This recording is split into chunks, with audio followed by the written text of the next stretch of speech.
नमस्ते किसान भाइयों, अभी आपको लाए हैं बर्मी यूनिट पे। बर्मी यूनिट पे देखिए हमारा बर्मी कंपोस्ट खाद बन रहा है। तो इसका क्या क्या प्रोसेस है, कहीं पे आप देख रहे हैं गोबर गिरा हुआ है, तो कहीं पे बेड लगा हुआ है, तो कहीं पे ट्रैक्टर खड़ा है, तो कहीं पे हमारे चलना लगा हुआ है चलने के लिए, तो कहीं पे बर्मी खाद का बोरा भी तैयार है।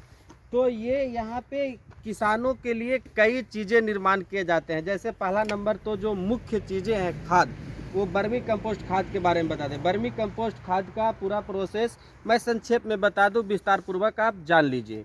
ये देखिए 20 से 25 दिन का पुराना गोबर है जो गांव के आसपास से उठा करके लाया गया है।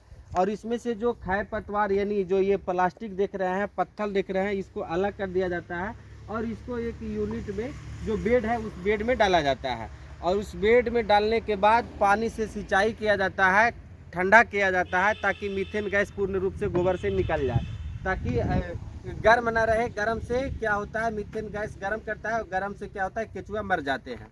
तो पूर्ण रूप से पहले इसको ठंडाया जाएगा और ठंडाने के बाद केचुआ डाला जाएगा। तो कई जगह आपको केचुआ डाला भी मिलेगा। देखिए इसमें बन रहा है, ऑलरेडी केचुआ है और इधर पूरा भरने के लिए तैयार है और इधर पूरा खाली हो रहा है, जो यहाँ पे बर्मी कंपोस्ट खाद बन करके ये तैयार है। और अब यहाँ वो जब बन जाता है तो उसको ऊपर के सिरे से धीरे धीरे चला करके इस चलनी के पास ले जा करके, या चलनी यहाँ ला करके जो चलना है उसमें चाल करके बोरे में उठा दिया जाता है। पूर्ण रूप से हमारा खाद 45 दिन के अंदर तैयार हो जाता है। तो आप अगर जो एक किसान है, घर पे खेती करते हैं, तो आप बर्मी कंपोस्ट खाद जरूर बनाएं। आपके पास इतना व्यवस्था नहीं है, लेकिन एक बेड ये 15 से 1600 में मिल जाता है, जिसका लंबाई 10 फीट होती है, चौड़ाई 4 फीट होती है, ऊंचाई 2 फीट होती है।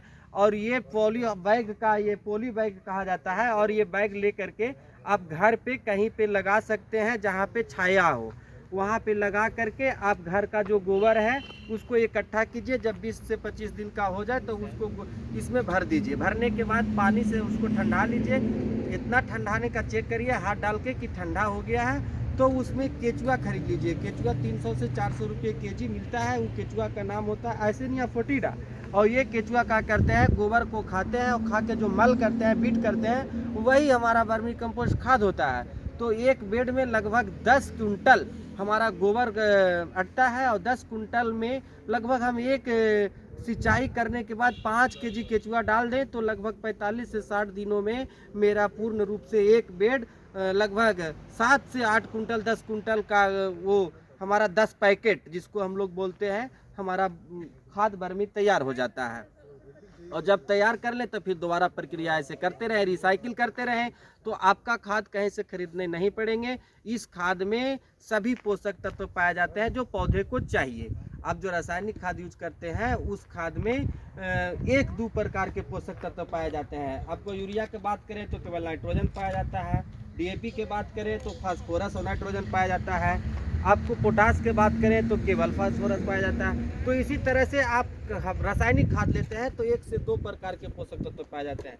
लेकिन अगर आप वर्मी कंपोस्ट खाद यूज करते हैं तो इसमें सभी प्रकार के पोषक तत्व पाए जाते हैं। तो आप अगर वर्मी कंपोस्ट खाद बनाना सीख लिए, केचुआ खाद बनाना सीख लिए, तो आप अपने पौधे के लिए, अपने फसलों के लिए एक बहुत महत्वपूर्ण खाद का निर्माण कर रहे हैं, जो आपको मार्केट के सहारा नहीं कम लगेगी, लागत कम लगेगी और घर पे तैयार हो जाएगा और बड़ी उपलब्धि होगी। तो ये बहुत अच्छा है कि आप ऐसा होता है वीडियो तो आप इसको बार बार देखें। और मेरा चैनल है हरियाली एंड खुशहाली, उसको सब्सक्राइब करें, शेयर करें। किसानों के लिए सारा चीज़ वहाँ पे बताया जाता है जो एक किसान खुद से करके, खुद से आधुनिक खेती, जैविक खेती, प्राकृतिक खेती कर सके। तो धन्यवाद।